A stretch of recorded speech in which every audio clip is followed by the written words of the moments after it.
It's a pleasure for me to introduce to you Rodney Jones, President of the NAACP and organizer of the Martin Luther King Jr. Day of Service projects here in Manatee County. And he inspires me, and I'm sure he'll inspire you today with his message. And with 30 projects going tomorrow all over Manatee County, we're very lucky to have him today. But Rodney, I want you to see how many people of MOVE are going to be working and are working. So would you please stand if you're involved in a Martin Luther King Day of Service. Just hold it up, Clara, stand up. And we'll still take more volunteers if you are interested, speak to me, okay? But this isn't even everyone. Okay, So good. we're ready to hear you. All right, thank you. And good morning. Good morning, good morning. As she stated, I'm Rodney Jones. I'll give you a little, it seems like a lot, but I think I'll be able to squeeze it all in the designated time. Just tell you a little bit about myself, a little bit about why we're all here, about the spirit of King and what that represents, and then into the subject matter was where do we go from here? I'm Rodney Jones. I'm actually one of the proud natives of Manatee County. It seems like everybody's from up north nowadays. So I'm actually born and raised here, as is my family. Graduated Manatee High School, then on to Manatee Community College, now State College of Florida, and on to the University of South Florida with a bachelor's in interdisciplinary social sciences, with my cognates being African American studies and political science. Old-fashioned, I got to mention my parents. My mom is Minnie Jones. She's a retired educator here from Manatee County School District of 33 years. My dad is spent 45 years with General Motors between Chevrolet and Buick in Sarasota. I'm the youngest of 3 children. I've got a older brother who's a 35-year employee of Tropicana, and a sister who's an educator in Orlando, and then, of course, me. Right now, I've spent the majority of my life working with people, from deep-end residential programs with the Department of Juvenile Justice to substance abuse counselor to running contracted schools, so always something to do with helping people. And very active in the community. Ran for school board in 2014 against our beloved Charlie Kennedy, who I love a great deal. I think he's a great man. Current president of the Manatee County branch of the NAACP, and a long history of just social and active involvement in the community. I live here in Central Bradenton. Probably can't afford to live elsewhere. Do okay financially, but I live in one of the lower socioeconomic neighborhoods.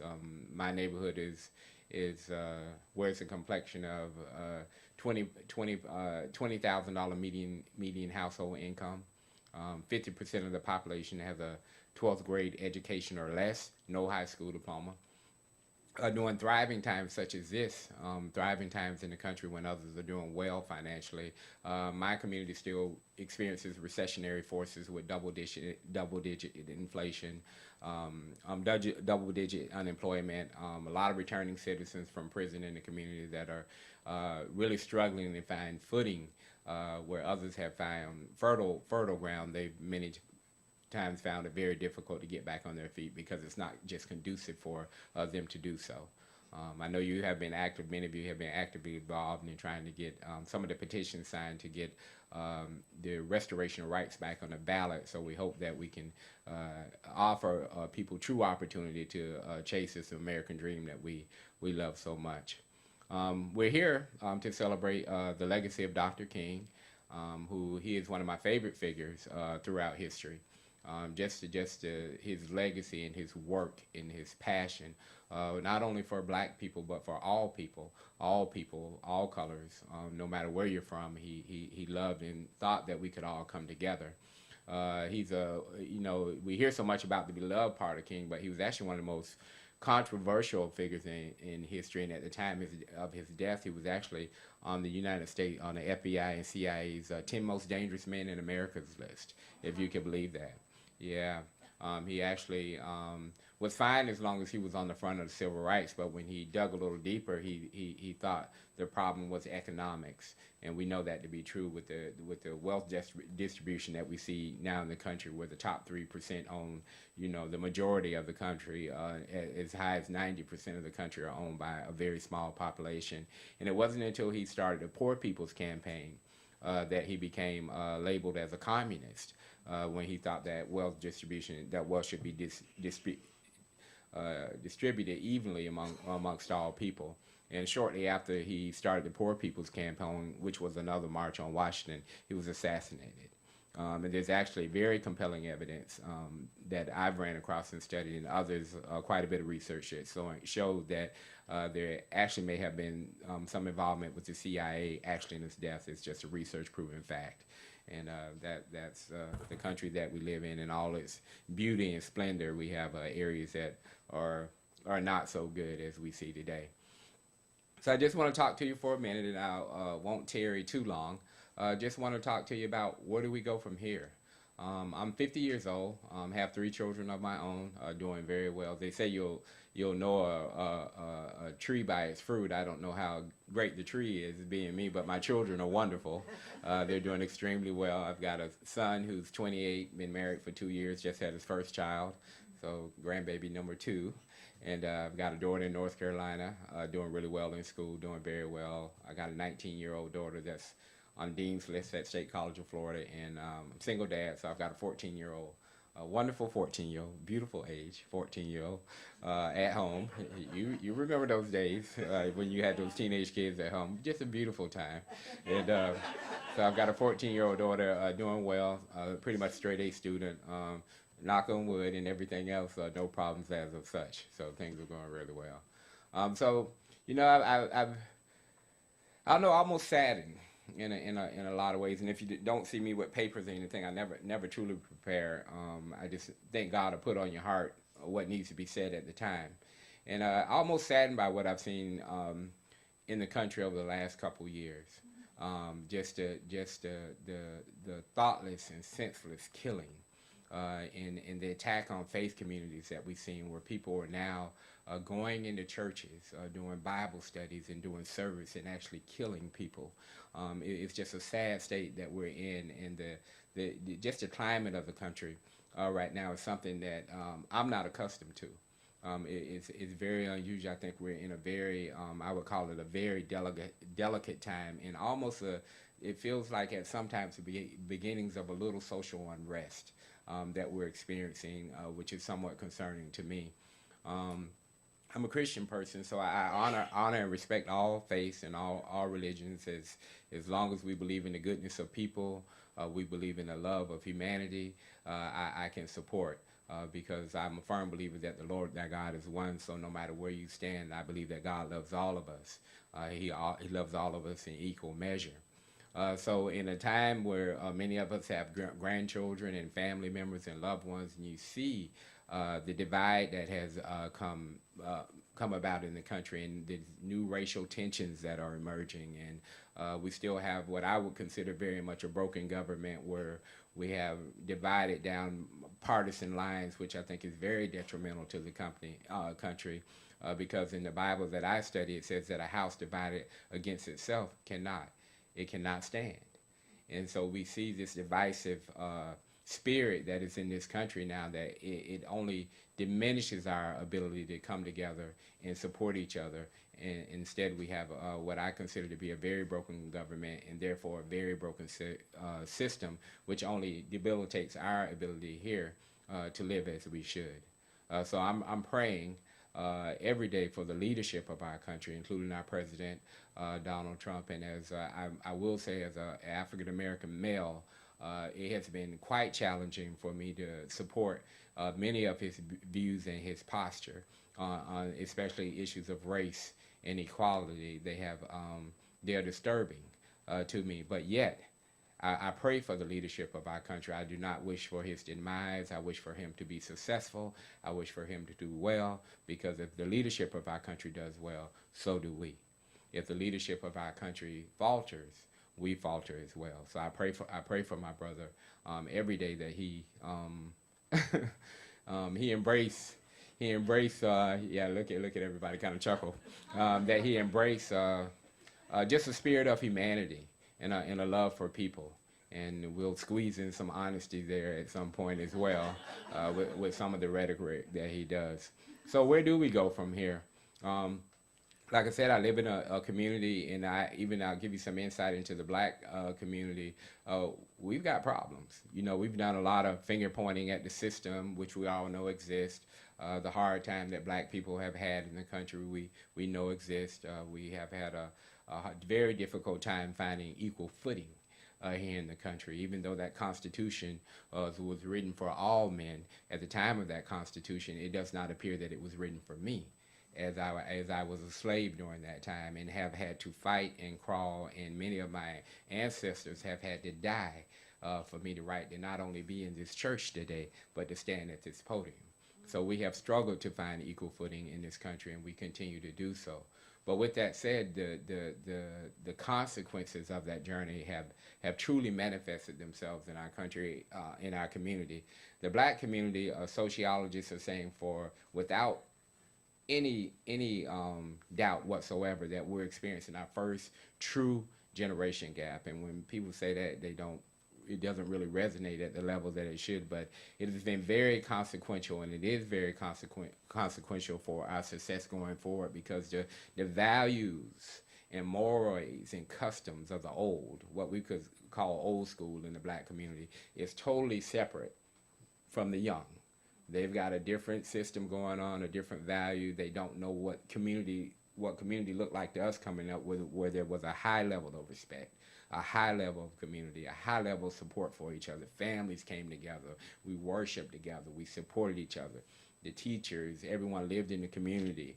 We were really connected. The fiber of the community was very rich. That fiber is breaking down at a very alarming rate, where the respect level that used to be there, the support for the community, to a point now where our young men are killing each other at an alarming rate all across this country. We've all heard the stories of Chicago and what's going on in Chicago with the black community in Chicago.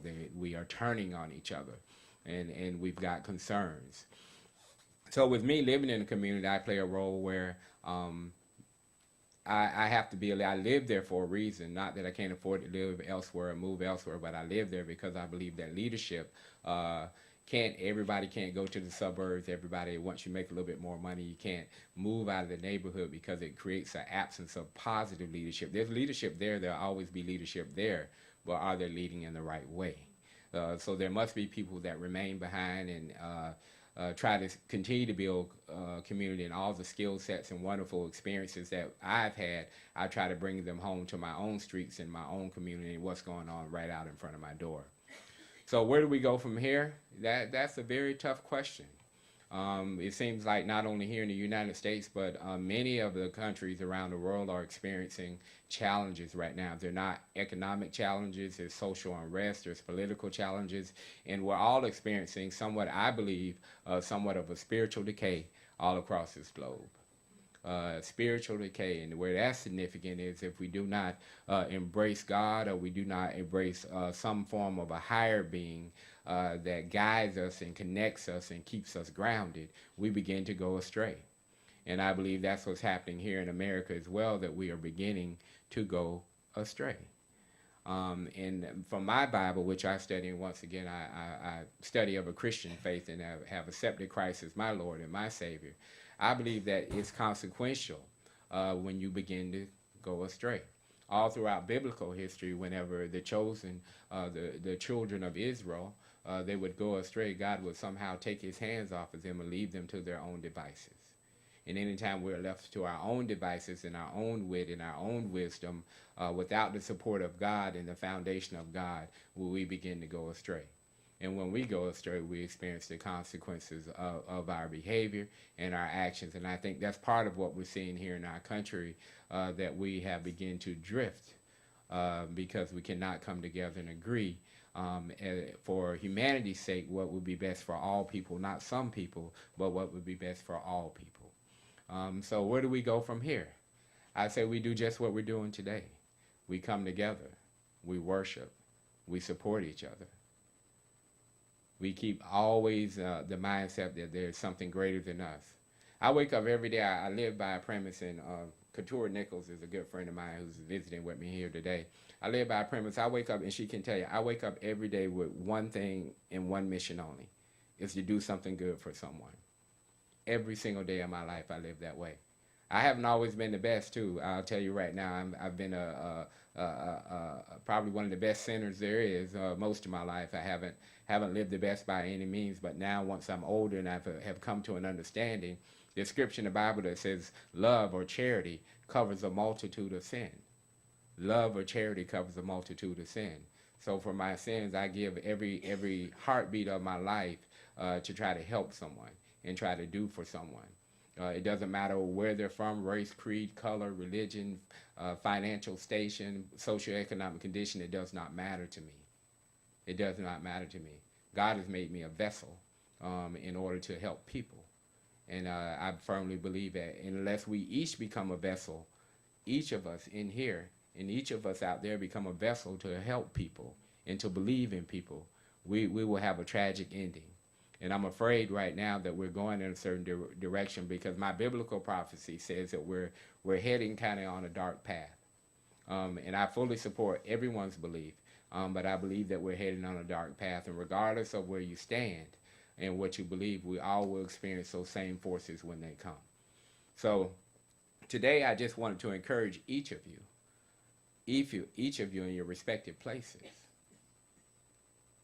each of you, that you become lovers of people, lovers of men, lovers of women, regardless of race, creed, color, sexual orientation. It does not matter. We love people.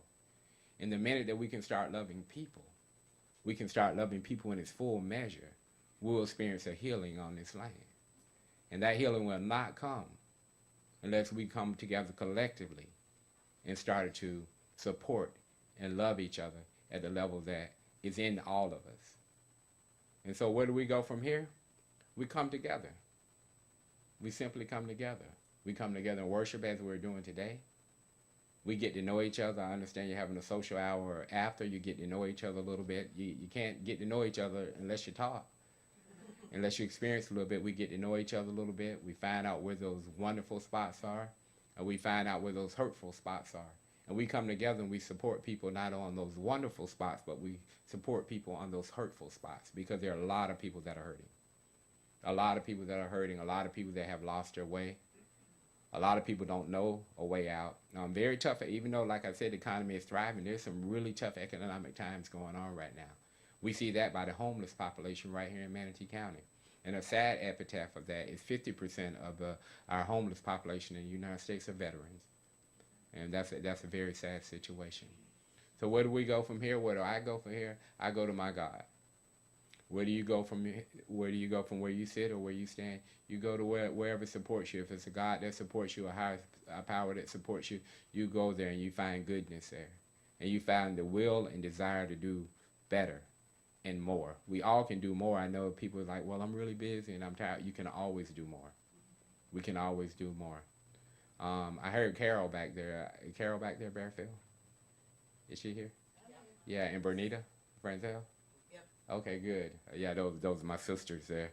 I love them. They're members of the NAACP and just fully support their efforts. And just when they came and they were from the church, I didn't even know anything about Manatee, of the church, a Unitarian church here. And then they came, and I have been in love with those two ladies ever since. Just like two wonderful people that you can't bother me because I have to get you too if you bother, but they have been very supportive and wonderful. And it's always been, anytime someone values you and thinks that you have something to contribute, I truly appreciate the opportunity to speak here for the second time. It is just an honor. It is truly an honor that someone would value what you have to say and value that opinion. And I hope it sticks in many measures. So I look forward to seeing you again. I just like once again to thank you for the opportunity to speak. And I'm just praying for our country. I'm praying for each one of you, and I'm praying for all our citizens, and I'm praying for all humanity.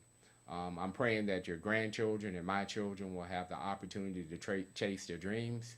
And my goal is to do at least my part in ensuring that they have the opportunity, not only my children and grandchildren, but yours as well, that we all have the opportunity to live in a happy society and a healthy society that is free of harm, free of some of the things that we're seeing. That is a dream of mine, And even though, you know, my path and my history and in this country has been one of struggle, I still long for the day. I long for the day when there will be true equality and justice. And if I don't experience that equality and justice until I reach heaven, I will cherish that moment when I do so, and I live to try to do so. Not a perfect man by any means, but I believe there's something greater and there's something down the road for each one of us. So once again, I'd like to thank you very much for the opportunity to speak with you this morning, and God's hand and his love be with you in 2018, that we may go on to do great things to his glory. Amen. All right.